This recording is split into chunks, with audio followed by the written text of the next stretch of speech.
बिस्मिल्लाहिर्रहमानिर्रहीम। अस्सलामु अलैकुम रहमतुल्लाहि व बरकातुहू। नाजरीन, आप लोगों से दरख्वास्त है कि आज की वीडियो शुरू करने से पहले हमारे चैनल को सब्सक्राइब कर लें ताकि हर आने वाली नई वीडियो आप तक पहले पहुंचे। कमज़ोर बातें करना छोड़ दें, मायूसी के जुमले अपनी ज़िंदगी से निकाल दें। हम मुसलमान हैं। आप बीमार पड़ गए हैं तो ये भी अल्लाह का फ़ज़ल है, सब गुनाह माफ़ होंगे। अगर अल्लाह ताला ने आपको फ़कीर बना दिया, तंग दस्ती आ गई, तो ये भी फ़ज़ल है। अमीर लोगों से पहले जन्नत में जाएंगे। अगर अल्लाह ताला ने किसी को किसी जगह पर घर नहीं दिया और किसी और को दे दिया, किसी दूसरे शख्स को दे दिया, तो याद रखें आप वो लोग हैं जो अजीम सुन्नत अदा कर रहे हैं, सैयदना बिलाल हबशी रज़ियल्लाहु ताला अन्हो जैसा मकाम पा रहे हैं। अगर किसी मुकाम पर कोई कमी रह गई है, कोई पीछे रह गया है, तो ये सब भी अल्लाह ताला की रज़ा व हिकमत है। अल्लाह ताला ने जो फ़ैसला हमारे लिए किया है, हम उस पर राज़ी हैं। अल्लाह ताला के फ़ैसलों पर राज़ी रहना सीखें। लेकिन हमने अपनी ज़िंदगी में इतनी शिकायतें और गिले बढ़ा लिए हैं कि लोगों से शिकायतें करते करते हम अपने अल्लाह ताला से भी शिकवा करना शुरू हो गए हैं। ग़ुलाम भी भला कभी शिकवा करते हैं, कभी आका से शिकायत की जाती है। आप लोग बंदों के सामने रोते रोते उनसे शिकायतें करते करते अल्लाह ताला से भी शिकवा और शिकायतें करना शुरू हो गए हैं। ये भी भला कभी होता है? जब आप कहते हैं ना कि मैं बड़े डॉक्टरों के पास गया मगर मुझे आराम नहीं आया, तो ये भी अल्लाह ताला से शिकवा है। मैंने किसी को सताया नहीं, फिर भी मेरी हालत दुरुस्त नहीं, ये भी शिकवा है। वो कहता है उसके पास दौलत ज़्यादा है, उसने आगे बढ़ लिया और मैं पीछे रह गया। किससे शिकवा कर रहे हो? अपने अल्लाह ताला से? ऐ लोगों, किससे शिकवा कर रहे हो? अपने रब रसूल से। ग़ुलाम ग़ुलामी करते हैं, शिकायतें नहीं करते। एक सहाबी हज़रत आसिम बिन साबित रज़ियल्लाहु ताला अन्हो की मिसाल है। जंग ओहद में आपके हाथ पर मौत ने ज़रब लगाई। जंग ओहद में आपने बहादुरी दिखाई।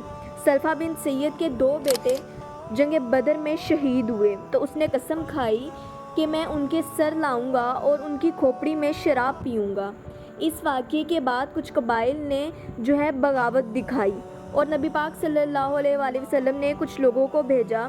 उन लोगों में आसिम बिन साबित भी भेजे गए, मगर उन्हें गिरफ़्तार कर लिया गया। जब मक्का के लोगों ने उनको बेचने की कोशिश की तो हज़रत आसिम बिन साबित ने तलवार निकाली और कहा कि काफिरों का कैदी बनने से बेहतर है कि मैं शहादत कबूल कर लूँ। लड़ते रहे, साबित कदम रहे, आखिर तक तलवार और नेज़े जो हैं चलाते रहे। लेकिन बिलाखिर एक ऐसा वक्त आया कि जब उनकी तलवारें और नेज़े ख़त्म हो गए। फिर उन्होंने अल्लाह ताला के सामने दुआ की कि ऐ मेरे अल्लाह, मैंने अपनी आखिरी दम तक तेरे दीन की हिफाजत की है, तू अब मेरे जिस्म की हिफाजत फरमा, मेरे जिस्म को दुश्मनों के हाथों ना लगने देना। फिर कैसा अजीब माजरा हुआ कि शहद की मक्खियाँ आईं और उनके जिस्म को पर्दे में ढांप लिया। दुश्मन करीब आए, मक्खियों ने लड़ लड़ के उन्हें दूर रखा, और जब शाम हुई तो एक सैलाब आया और हज़रत आसिम बिन साबित रज़ियल्लाहु ताला अन्हो का मुबारक जिस्म बहाकर ले गया। मेरे रब ने इस मैदान में भी ये दिखाया है कि जो सब्र करे, रब उसके जिस्म की भी हिफाजत कर लेगा, हत्ता कि इसके जिस्म को आखिरी हद तक भी हिफाजत नसीब होती रही। एक और वाक़या है, हज़रत उम्मे सलमा रज़ियल्लाहु ताला अन्हो बीबी का ज़िक्र है। आप बयान फरमाती हैं कि मैं अपने शोहर और छोटे बेटे के साथ मक्का से मदीना की तरफ रवाना हुई। मक्का के रिश्तेदारों ने मुझे रोका, कहा कि हमारी बेटी नहीं जाएगी। मैंने कहा मैं मुसलमान हूँ, मेरे शोहर के साथ मदीना जाऊँगी। उन्होंने जबरन मुझे मेरे शोहर से जुदा कर दिया। फिर मेरे ससुराल वाले आए और कहा ये हमारा पोता है, हम इसे नहीं जाने देंगे। और वो लड़ाई कोई घर, माल या ज़मीन के लिए नहीं थी, ये सब कुछ नबी पाक के शहर मदीना जाने के लिए था। मैं रोज़ तकलीफ़ में रही, दिन रात रोई। 1 साल गुज़रा, मेरे दिल में गम ने चर्चा कर लिया, यानी कि बसेरा कर लिया, घर बना लिया। मैंने किसी से कोई मन्नत नहीं की, ना ही शिकवा किया, क्योंकि जिस हाल में मेरे रब ने मुझे रखा था वही ज़बरदस्त था। 1 साल के बाद मेरे चचा के बेटे ने मेरे बाप और ख़ानदान से बात की, उनके दिल पिघल गए। आखिरकार मुझे मदीना जाने की इजाज़त मिल गई। میں نے سفر کیا، بڑے خطرناک راستے طے کیے، مگر اللہ تعالیٰ نے راستے میں عصام بن طلحہ رضی اللہ تعالیٰ عنہ جیسے نیک بندے میرے لیے وسیلہ بنایا۔ جب میں مدینہ پہنچی تو میرے شوہر میرے پاس آ گئے۔ مجھے مدینے میں ٹھہرنے کا سامان نصیب ہوا۔ 1 سال صبر کیا جس نے مجھے مقام مدینہ دیا۔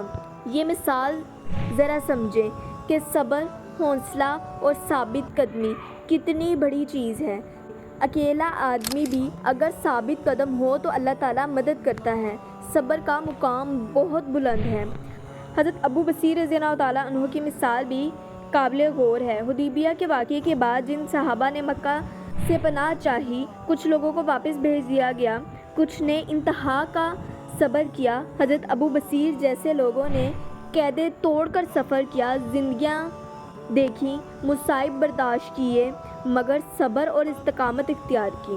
آخر کار جب حقائق بدلے اور حالات بہتر ہوئے تو انہیں مدینے میں بلایا گیا، مگر کئی نے رستے میں ہی دنیا سے رخصت پا لی، مگر ان کی وفا اور ان کے صبر کی بدولت ان کے نام کی مزاریں اور مسجدیں قائم ہوئیں۔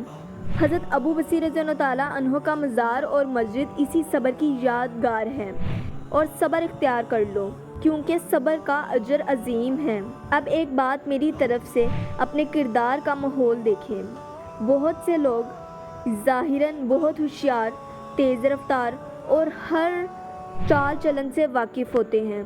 دنیاوی معاملات، سیاست، تہذیب، ان سب سے بھی وہ بخوبی باخبر ہیں، مگر زندگی کی دوڑ میں اکثر وہ پیچھے رہ جاتے ہیں۔ دوسری طرف سادے لوگ جن کے ہاتھ مٹی میں ہیں، اللہ انہیں سنہرا بناتا ہے۔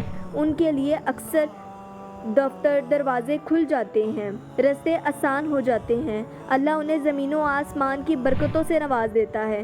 قرآن مجید نے فرمایا کہ اگر بستیوں والے ایمان لاتے اور پرہیزگار بنتے تو ہم ان کے لیے زمین و آسمان کی برکتوں کے دروازے کھول دیتے۔ شرط صرف 2 تھی، ایمان اور تقوی، یعنی جو بھی کرو اللہ سے ڈر کے کرو، اللہ کے ڈر کے ساتھ کرو۔ بس آخر میں کہتی ہوں کہ شکر کریں۔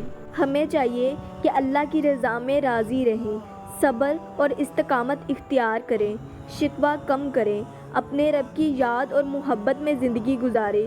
جو کچھ بھی آتا ہے وہ اللہ کی طرف سے ہے، خوشی ہو یا غم دونوں کو قبول کریں۔ غم میں بھی لطف ہے اگر ہم نے صبر کیا ہو، یہی صبر آپ کو منزل تک پہنچاتی ہے۔